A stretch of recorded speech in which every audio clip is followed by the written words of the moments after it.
Hello everybody, welcome back to another episode of 461. Today we're going to be talking about membrane potential, driving force, all that fun stuff. Okay, so let's talk about the membrane. Okay, we're going to draw the membrane. We'll just draw it like a circle.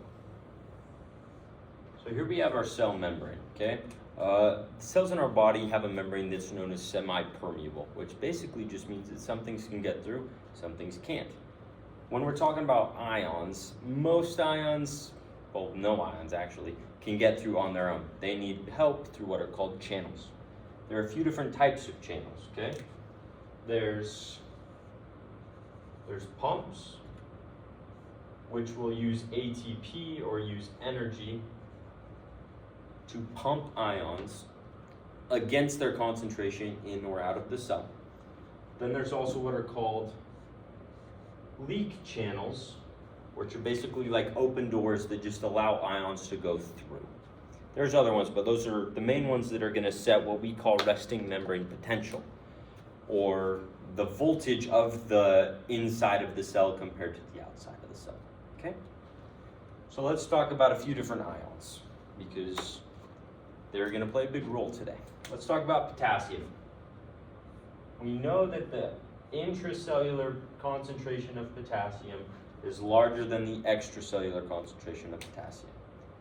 Okay? Let's also talk about sodium. We know that the extracellular concentration of sodium is larger than the intracellular concentration of sodium.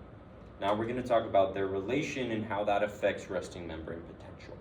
Okay, let's first talk about the potassium leak channel. The potassium leak channel, like I said, it's a channel that it opens, it allows potassium to go through, it'll randomly close, randomly open. Sorry. We know potassium is greater inside the cell, so we know it wants to leave. That's a positive ion, a cation, so when it leaves, that makes the inside of the cell more negative.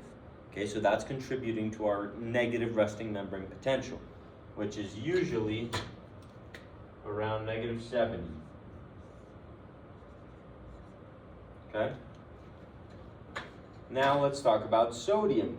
Sodium wants to come inside the cell, but it can't. There are no sodium leak channels.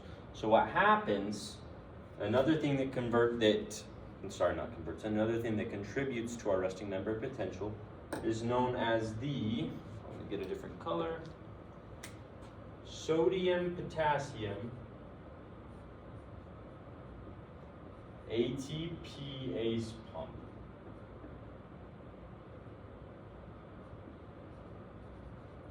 Now remember, it's a pump, so it'll pump sodium and potassium against their concentration gradients. So what it'll do is it'll pump 3 sodium outside the cell into the ECF, and it'll pump 2 potassium inside the cell. What this does is you're getting rid of 3 positives and putting 2 positives inside the cell. So that's going to make our inside of the cell more negative, contributing to our RMP. It's also going to increase your intracellular calcium concentration, which is going to make potassium concentration, which is going to make more potassium leave the cell, okay? Which also contributes to the negativity of the membrane. Now let's look over here, okay? This is called our Nernst equation. It's e to the x, or it's measuring the electric potential, okay? Equals -61.5 times the voltage of the membrane log the concentration of ions on the intracellular over the concentration of ions in the extracellular space, okay? Now about the Nernst equation, a few things. First of all, you can only do one ion at a time. So you could do potassium, you could do sodium, you could do calcium, whatever you want, but one at a time. It does make a few assumptions, okay? Assumption number 1, the membrane is completely permeable to that ion. So if we're solving for the Nernst potential of potassium, we're assuming that the membrane is completely permeable to potassium, which it isn't. Number 2, we're assuming that the membrane is only permeable to potassium. We're saying no other ions are in there, which there are. That's why the Nernst equation, it's not the greatest, but it does help us get a ballpark. Okay, if we solve for the Nernst potential of potassium, it's gonna, I think it's around negative 74-ish, could be wrong. But if it's close to the RMP, we know that the membrane is mostly permeable to potassium, okay? Now for our Nernst potential, we use that to help us solve for driving force. Driving force is basically just measuring the strength of the flow, if that makes any sense. For example, potassium is big inside the cell, it's small outside the cell. Potassium wants to leave the cell.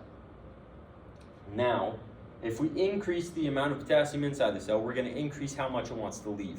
We're going to increase driving force. Driving force, the equation is the voltage of the membrane minus the Nernst potential of whatever ion we're talking about.